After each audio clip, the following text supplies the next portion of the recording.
आने वाले समय में जो बच्चे सवर्ण समाज का उनका जो करियर शुरू होने से पहले ही खत्म कर दिया जाएगा इसके तहत। तो हमारे से पूछा नहीं जाएगा, सीधा हमको पहले बंदी बना लिया जाएगा जेल के तहत कार्रवाई करके। फिर अगर हम मान लीजिए निर्दोष साबित होते हैं तो क्या वो मेरा सुनहरा पल वापस किया जाएगा? चाहे कहीं ना तो कहीं बीजेपी की मंशा ये बन चुकी है कि सबको लड़ाते रहिए, एक अनेक इनका काम करना है। ओबीसी एक्ट नया कानून लागू हुआ है, इसको लेकर सवर्ण समाज पूरा गुस्से में है, आक्रोश में है।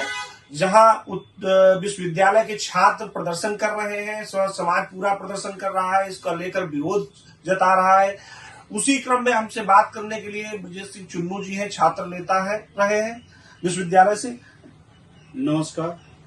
जैसा कि आप देख रहे हैं संदीप जी कि यूजीसी का घोर विरोध हो रहा है, गली गली सड़कों पे हर जगह, हर प्रदेश में, हर जिलों में हो रहा है। तो कहीं ना तो कहीं अगर सवर्ण समाज के हम बच्चे हैं, हम अगर लखनऊ विश्वविद्यालय चाहे कहीं भी पढ़ने गए तो हमारे समय तो यूजीसी नहीं था, तो हम लोगों ने तो पढ़ लिया। अब आने वाले समय में जो बच्चे सवर्ण समाज का उनका जो करियर शुरू होने से पहले ही खत्म कर दिया जाएगा इसके तहत। तो हम आपसे एक ही आग्रह करना चाहते हैं कि इसकी घोर निंदा हम लोग करते हैं।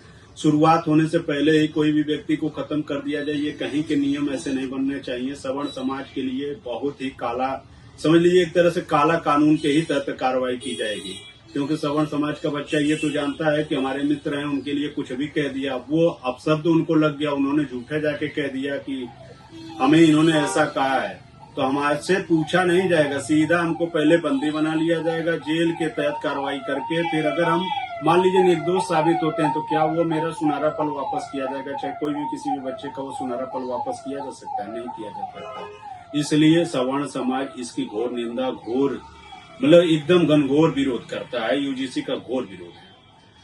बीजेपी तो कहती है कि एक रहोगे अनेक रहोगे, इसका क्या है? देखिए, बीजेपी तो इसके पहले भी एक नारा दे चुकी थी कि बंटोगे तो कटोगे। तो बंटने और कटने की बात तो मान लीजिए कि वो कहीं ना तो कहीं हिंदू और मुस्लिम से था, तो हम तब चीजें तो नहीं समझ पाए। लेकिन आज जो बीजेपी की मानसिकता है वो साफ और पूर्ण रूप से दिख रही है कि कहीं ना तो कहीं बीजेपी की मंशा ये बन चुकी है कि सबको लड़ाते रहिए, एक अनेक इनका काम करना है, हमारा आपका नहीं है। हमारा आपसे सौहार्द इतना अच्छा है कि हिंदू मुस्लिम हो चाहे कोई भी हो, हम लोगों का सबसे अच्छे संबंध रहे हैं। जिससे जितने अच्छे व्यवहार होते हैं, व्यवहारिकता हम लोग अच्छे से बात करते रहते हैं और लोगों से भी सोच समझ के ही बोला जाता है। लेकिन आने वाले समय में ये जो चीजें लाई जा रही है, इसके तहत हम लोगों को अनेक करने का ही कार्य किया जा रहा है। ये बीजेपी की मेंटालिटी है। जबकि माघ मेले में शंकराचार्य को स्नान नहीं करने दिया गया और बटुक ब्राह्मणों को चोटी पकड़कर पीटा गया, उनसे सर्टिफिकेट मांगा जा रहा है।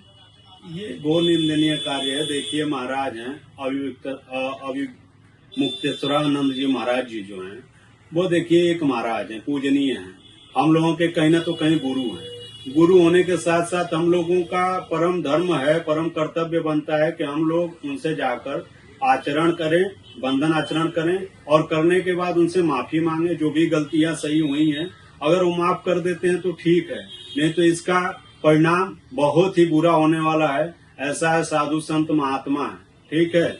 आज के डेट में लोग टीका टिप्पणी तो बहुत अच्छे तरीके से कर देते हैं। अभी मैं कह दूं कि 10 मंत्रों का उच्चारण सही तरीके से कर दीजिए, तो हमको लगता है जितने लोग टीका टिप्पणी करने वाले हैं उनको 25-50 मंत्र याद नहीं होगी। उन लोगों को हजारों मंत्र कंठस्थ रहते हैं, कहीं से भी उठा के कहीं से भी कुछ भी चीजें पूछ लेते हैं, बोल देते हैं। और रही चोटी पकड़ने की बात, तो चोटी पकड़ना बहुत ही घोर निंदनीय कार्य है, क्योंकि चोटी में सनातनी धर्मों का, सनातनियों का प्राण बसता है। और चोटी घसीटना, चोटी पकड़ना, जो भी पुलिस वाले पकड़े हैं उनके पे घोर कार्रवाई करनी चाहिए, कार्रवाई के तहत कार्य करके, और इनसे क्षमा याचना करनी चाहिए। शंकराचार्य को बगैर स्नान करे वापस जाना पड़ा। देखिए, ये तो एक कहा जाता है कि शंकराचार्य जी जो कि पृथ्वी के भगवान हैं, और भगवान ने अगर स्नान नहीं किया तो उसमें चाहे जितने लोगों ने स्नान किया, वहां स्नान वो मान्य नहीं माना जाएगा, क्योंकि पहले सर्वप्रथम भगवान जी स्नान करते हैं, भगवान के बाद उनके बच्चे। उनके बच्चों के रूप में हम लोग हैं, समस्त सनातनी हैं। समस्त सनातनियों का स्नान व्यर्थ है, कोई उस स्नान का मतलब नहीं निकलेगा।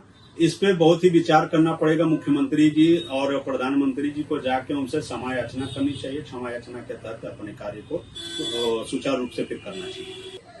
हमारे साथ थे ब्रजेश सिंह चुन्नू जी, जो कह रहे थे कि इस लगातार ऐसे ही विरोध होता रहेगा, स्वर्ण समाज विरोध करता रहेगा। अगर संशोधित नहीं होता, ये बिल वापस नहीं होता है, तो ऐसे ही युवा और विश्वविद्यालय छात्र संघ सब चुनाव ऐसे ही प्रदर्शन करते रहेंगे।